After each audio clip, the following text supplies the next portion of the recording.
இன்றைய முதல் வாசகம் திருத்தூதர் பணிகள் நூலிலிருந்து வாசகம். அதிகாரம் 9 வசனம் 31 முதல் 42 முடிய.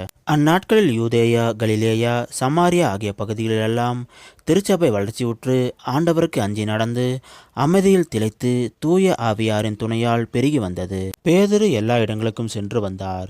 ஒரு நாள் லித்தாவில் வாழ்ந்த இறைமக்களிடம் வந்து சேர்ந்தார். அங்கே அவர் 8 ஆண்டுகள் முடக்குவாதத்தால் படுக்கையில் கிடந்த ஐனேயா என்னும் பெயருடைய ஒருவரை கண்டார். அவரிடம், ஐனேயா, இயேசு கிறிஸ்து உம் பிணியை போக்குகிறார், எழுந்து உம் படுக்கையை நீரே சரிப்படுத்தும் என்று பேதுரு கூறினார். உடனே அவர் எழுந்தார். லித்தாவிலும் சாரோனிலும் வாழ்ந்து வந்தவர்கள் அனைவரும் அதை கண்டு ஆண்டவரிடம் திரும்பினார்கள். யோப்பா நகரில் தபித்தா என்னும் பெயருடைய பெண் சீடர் ஒருவர் இருந்தார். அவர் தொட்கா என்னும் அழைக்கப்பட்டார். நன்மை செய்வதிலும் இரக்க செயல்கள் புரிவதிலும் அவர் முற்றிலும் ஈடுபட்டிருந்தார். உடல்நலம் குன்றி ஒரு நாள் அவர் இறந்துவிட்டார். அங்கிருந்தோர் அவரது உடலை குளிப்பாட்டி மேல் மாடியில் கிடத்தி இருந்தனர். யோப்பாவிற்கு அருகிலுள்ள லித்தாவுக்கு பேதுரு வந்திருப்பதை சீடர்கள் கேள்விப்பட்டு இருவரை அவரிடம் அனுப்பி, எங்களிடம் உடனே வாருங்கள் என்று கெஞ்சி கேட்டார்கள். பேதுரு புறப்பட்டு அவர்களோடு வந்தார். வந்ததும் அவர்கள் அவரை மேல்மாடிக்கு அழைத்து சென்றார்கள். கைம்பெண்கள் அவர் அருகில் வந்து நின்று தொட்கா தங்களோடு இருந்தபோது செய்து கொடுத்த எல்லா அங்கிகளையும் ஆடைகளையும் காண்பித்தவாறே அழுதார்கள். பேதுரு அனைவரையும் வெளியே அனுப்பிவிட்டு முழந்தால் படியிட்டு இறைவனிடம் வேண்டினார். அவரது உடலின் பக்கமாக திரும்பி, தபித்தா, எழுந்து என்றார். உடனே அவர் கண்களை திறந்து பேதுருவை கண்டு எழுந்து உட்கார்ந்தார். பேதுரு அவருடைய கையை பிடித்து எழுந்து நிற்க செய்தார்.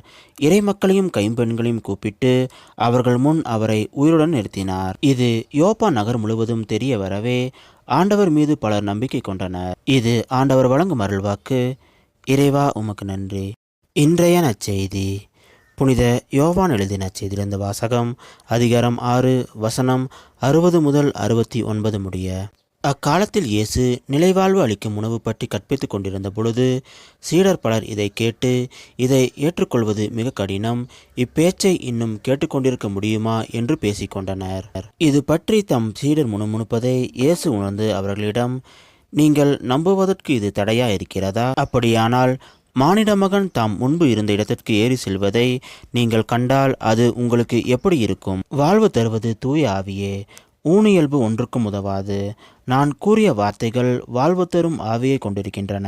அப்படி இருந்தும் உங்களுள் சிலர் என்னை நம்பவில்லை என்றார். நம்பாதோர் யார் யார் என்பதும் தம்மை காட்டிக் கொடுக்க இருப்பவன் யார் என்பதும் இயேசுவுக்கு தொடக்கத்திலேயே தெரிந்திருந்தது. மேலும் அவர், இதன் காரணமாகத்தான் என் தந்தை அருள் கூர்ந்தால் அன்றி யாரும் என்னிடம் வர இயலாது என்று உங்களுக்கு கூறினேன் என்றார். அன்றே இயேசுவின் சீடர்கள் பலர் அவரை விட்டு விலகினர். அன்று முதல் அவர்கள் அவரோடு சேர்ந்து செல்லவில்லை. இயேசு 12 சீடரிடம், நீங்களும் போய்விட நினைக்கிறீர்களா என்று கேட்டார். சீமோன் பேதுரு மறுமொழியாக, ஆண்டவரே, நாங்கள் யாரிடம் போவோம்? நிலைவாழ்வு அளிக்கும் வார்த்தைகள் உம்மிடம்தானே உள்ளன.